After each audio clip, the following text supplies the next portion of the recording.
المدني التحامي الشاهد المشكور الولي المكرم أما بعد فأعوذ بالله من الشيطان الرجيم بسم الله الرحمن الرحيم قال الله تبارك وتعالى في القرآن المجيد والفرقان الحميد من جاء بالحسنة فله خير منها صدق اللہ مولانا العظیم۔ اس راز سے واقف ہیں زمانے والے، اس راز سے واقف ہیں زمانے والے، زندہ ہیں محمد کے گرانے والے، مٹ گئے مٹتے ہیں مٹ جائیں گے شبیر تیرا نام مٹانے والے۔ اللہ جل مجدہ کی حمد و ثنا اور حضور راحت قلب و جان صلی اللہ تعالیٰ علیہ وآلہ وسلم کی بارگاہ کرم میں محبتوں کا، عقیدتوں کا، چاہتوں کا نذرانہ پیش کرنے کے بعد انتہائی واجب الاحترام پیر طریقت حضرت علامہ پیر محمد احسن قادری صاحب دامت برکاتہ العالیہ، صنافان رسول، برادران اسلام، اللہ رب العزت کا لاکھ لاکھ شکر ہے کہ جس نے آج شب عاشورہ کو ہم سب بیٹھ کر اپنے حبیب کریم علیہ السلام کا اور اہل بیت اطہار کا اور جوانان جنت کے سردار کا ذکر کرنے کی توفیق عطا فرمائے۔ یقیناً آج یہ محفل ہم سب کی بخشش کا ذریعہ بننے والی ہے، کیونکہ پاکوں کا ذکر ہو رہا ہے اور جو ان کا ذکر کرتا ہے اللہ اس کے بھی دل و نگاہ کو پاکیزگی عطا فرمائے۔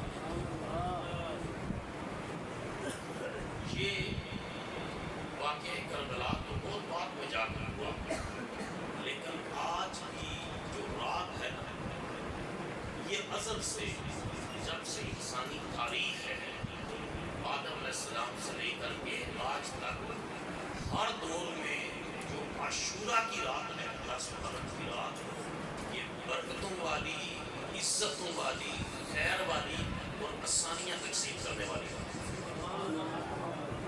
حتیٰ کہ جب قیامت کا دن آئے گا وہ بھی جو آنے والا دن ہے وہ 10 محرم ہوگا۔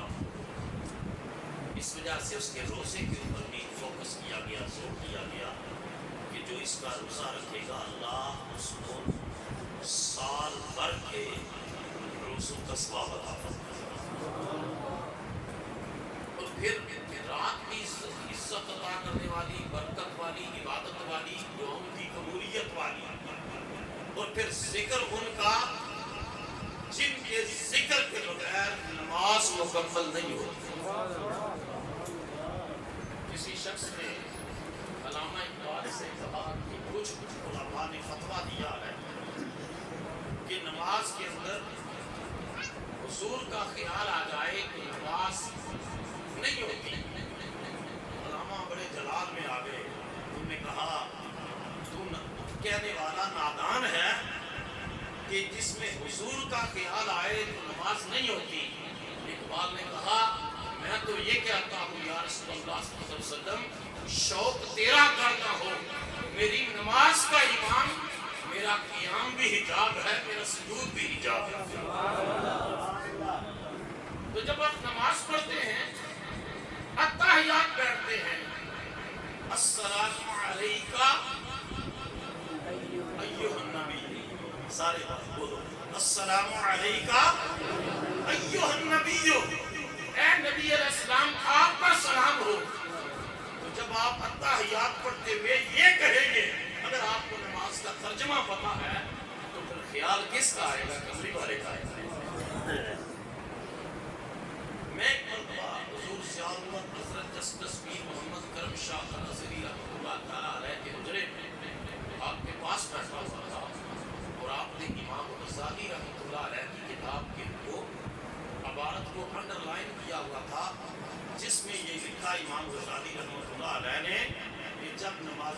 نماز پڑھے تو حضور نبی کریم علیہ السلام کی بارگاہ میں اتحیات میں سلام کہے تو اس وقت یہ تصور کرے کہ میں اپنے آقا کے سامنے کھڑا ہو کر حضور کی بارگاہ میں سلام محبت و عقیدت پیش کروں. تو جب تک سرکار پر سلام نہیں ہوگا نماز مکمل نہیں ہوگی. اور اس کے بعد پھر سرکار کی آل پر رحمتیں اور برکتیں بھیجنے کے بغیر نماز مکمل نہیں ہوگی. تو جن کے ذکر کے بغیر نماز مکمل نہیں ہوتی کوئی نماز کے باہر بھی ان کا ذکر کرتا ہے اللہ اس کو عزتوں کے تاج عطا فرمائے.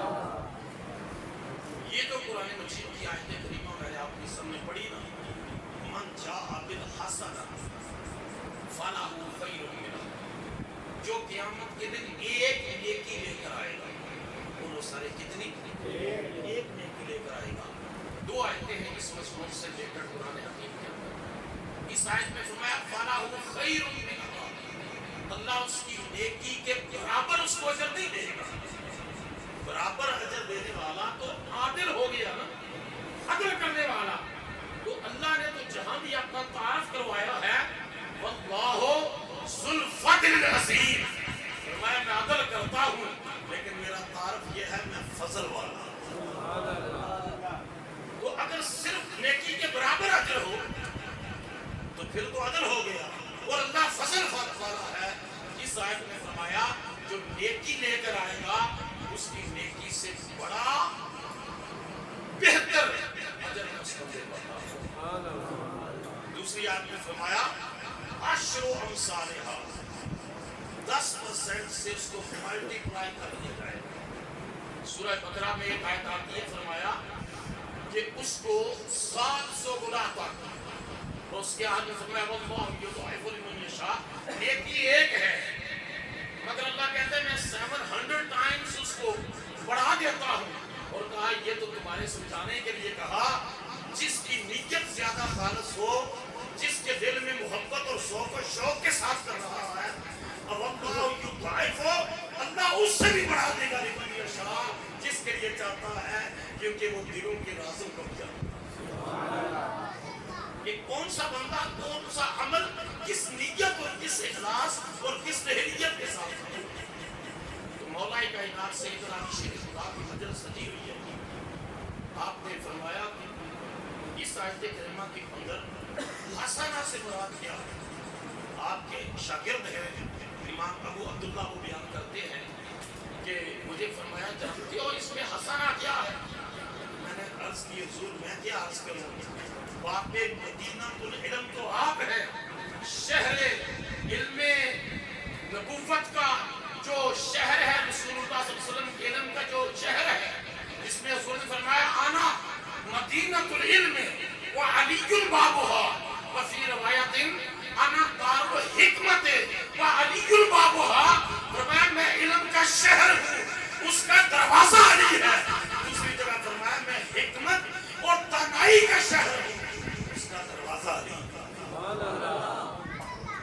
تو جس نے بھی علم نبوت کے شہر میں دانا ہے دروازہ علی ہے. دروازہ سب کی آواز ہے دروازہ علی ہے.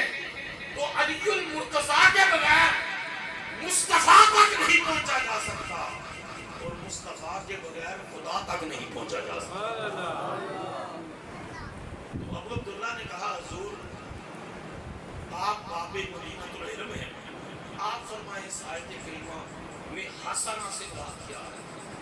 سیدنا علی شیر خدا کرم اللہ وجہ کریم آپ کو بھی اس آیت سے یہ فیضان آج مل رہا ہے. آپ کس نیت سے بیٹھے ہیں؟ اللہ کا ذکر, اللہ کے رسول علیہ السلام کا ذکر, اللہ کے رسول کی آل پاک کا ذکر, شہداء کربلا کا ذکر لے کر کے. تو سیدنا علی شیر خدا کرم اللہ وجہ کریم نے ارشاد فرمایا اس آیت کریمہ میں حسنہ کا ایک معنی یہ ہے من جاء بالحسنۃ کہ قیامت کے دن جو حسنہ لے کر آئے گا فرمایا اللہ رب العزت کی بارگاہ میں جو اہل بیت نبوت کی محبت لے کر آئے گا. ابو عبداللہ نے اس کی حضور پھر فالہ خیر منہا سے کیا مراد ہے؟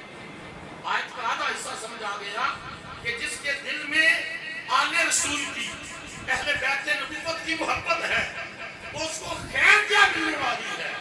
فرمایا خیر یہ ہے کہ پھر آل رسول اہل بیت نبوت وہ بھی اس شخص سے محبت کریں گے اور صرف محبت ہی نہیں کریں گے، اس کو پکڑ کے نانا جان کی بارگاہ میں پیش کریں گے اور نانا جان اس کی شفاعت کر کے دیتا ہے۔ تو یہ کون ہے مقدس نفوس؟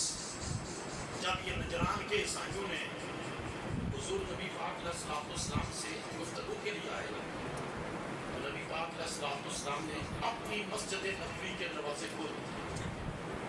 ہم کس طرف منہ کر کے نماز پڑھتے ہیں؟ دونوں سارے مغرب کی طرف کعبے، اور یہ مشرق کی طرف کر کے وہ اپنی عبادت کرنے والے۔ تو نبی کریم علیہ السلام نے ان کے سامنے جو قرآن حکیم کا کنسپٹ ہے حضرت عیسیٰ علیہ السلام کے بارے میں وہ سارا بیان کیا، دلائل دیے اس کے اوپر جس شان کے وہ لائق ہیں، لیکن وہ دلائل کے باوجود نہیں مانے۔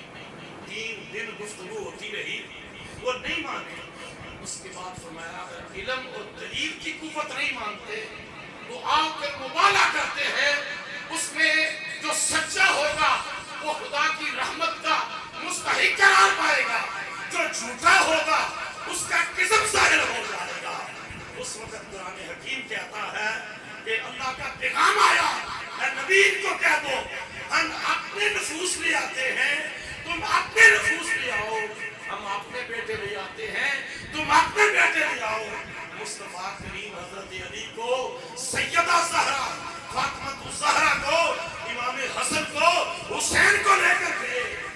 ان میں ایک شخص موجود تھا، اس نے کہا یہ ایسے سچے سچے پاکیزہ خوبصورت چہرے والے ہیں، یہ جو بھی دعا کے لیے ہاتھ اٹھائیں گے اللہ نے قبول کر لیں گے۔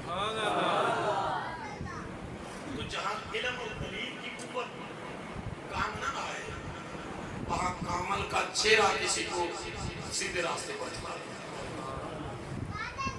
اب نبی کریم صلی اللہ علیہ وسلم کی یہ جو آل پاک ہے، کچھ لوگوں کو سیدنا علی شیر خدا کچھ عرصے کے لیے یمن میں رسول اللہ صلی اللہ علیہ وسلم نے ان کی ڈیوٹی لگائی اور وہاں کے کچھ لوگوں کو آپ سے شکایات ہو گئی۔ حضور حجۃ الوداع کے لیے تشریف لائے، وہ جو کمپلینس کرنے والے، شکایات کرنے والے، اعتراضات کرنے والے تھے، وہ وقفے سے حضور کی بارگاہ میں عرض کرتے حضرت علی شیر خدا کے بارے میں۔ نبی کریم علیہ السلام ان کی وفاداری کو جانتے تھے کہ میرا علی میرا میرے دین کا اور اللہ کا کتنا وفادار ہے۔ پچھلے محرم الحرام کو میں یہ پورے یورپ کے ٹرپ پر تھا، تو ناروے کے اندر کچھ شہادت کانفرنسز تھی، تو میں نے کہا یہ محرم سے پہلے عید غدیر منائی جاتی ہے، عید غدیر۔ میں نے کہا ہم تو وہ کہتے ہیں اس وقت مولا علی کی ولایت کا اعلان ہوا، میں نے کہا ہم تو اس دن سے حضرت علی کی ولایت کے قائل نہیں جس دن عید غدیر ہم کا موقع پر اس کے وقت کے قائل نہیں، ہم تو ان کی ولایت کے اس وقت قائل ہیں جب قمری والے علیہ السلام نے بنو ہاشم کو بلایا دعوت پر، جب حکم آیا وَأَنذِرْ عَشِيرَتَكَ الْأَقْرَبِينَ، اے میرے حبیب اپنے قریبی رشتہ داروں کو اللہ کا ڈر سنائیے، سب کو بلایا۔ جب دعوت اسلام پیش کی سب نے جھٹلا دیا، مگر ایک پورے خاندان میں بنو ہاشم میں 10 سال کا ایک بچہ تھا جو اٹھ کے اعلان کر رہا تھا کہ اے میرے خاندان کے لوگوں، تم اس بات کو مانو یا نہ مانو، میں زندگی کے آخری سانس تک اپنے آقا محمد کا ساتھ دوں۔ اور وہ سیدنا علی شیر خدا، ہم تو اس دن سے ان کی ولایت کے قائل ہیں۔ اور یہ جو واقعہ ہوا جس کو غدیر ہم کہتے ہیں، یہ رحبہ کے مقام کے اوپر جب لوگ کرتے رہے باتیں، نبی پاک علیہ السلام نے رحبہ کے مقام پر سارے صحابہ کو جمع کیا اور جمع کرنے کے بعد فرمایا، پہلے سب سے پہلے حضرت علی کا ہاتھ پکڑا اور مجمع میں کھڑا کیا۔ حدیث کے لفظ ہیں ہین اخذ بید علی، جب حضرت علی کا ہاتھ پکڑ کھڑا کیا، فقال للناس، حضور نے لوگوں سے فرمایا اتعلمون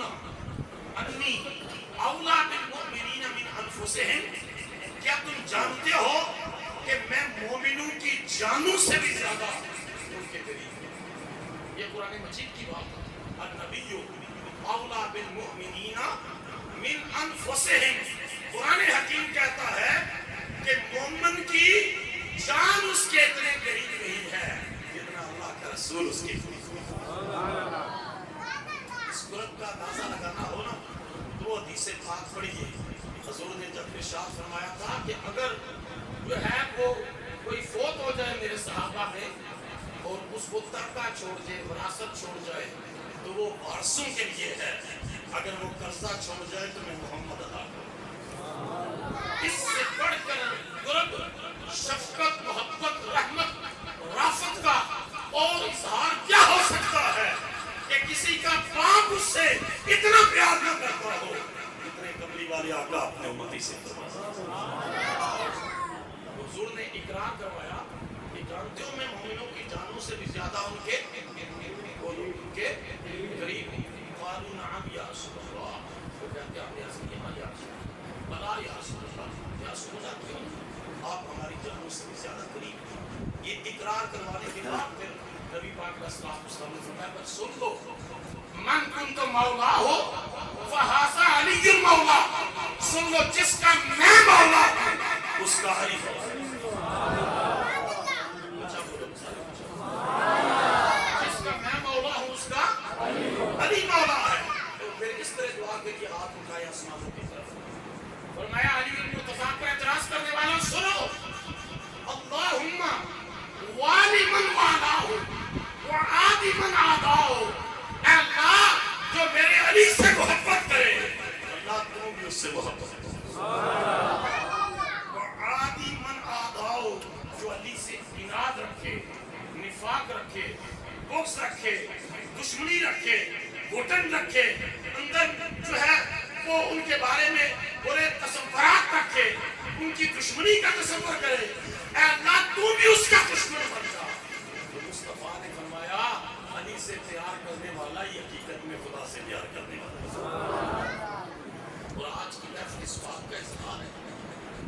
دوسری طرف سیدہ فاطمہ الزہرا سلام اللہ تعالیٰ علیہا, علامہ اقبال کہتے تھے سیدہ مریم کی بڑی شان ہے. قرآن حکیم نے کہا ہے امہ صدیقہ, عیسیٰ علیہ السلام کی ماں, most truthful woman on the face of earth. روئے زمین کے اوپر پکی سچی کھری عورت. یہ قرآن پاک کہہ رہا ہے امہ صدیقہ, وہ صدیقہ کائنات ہے.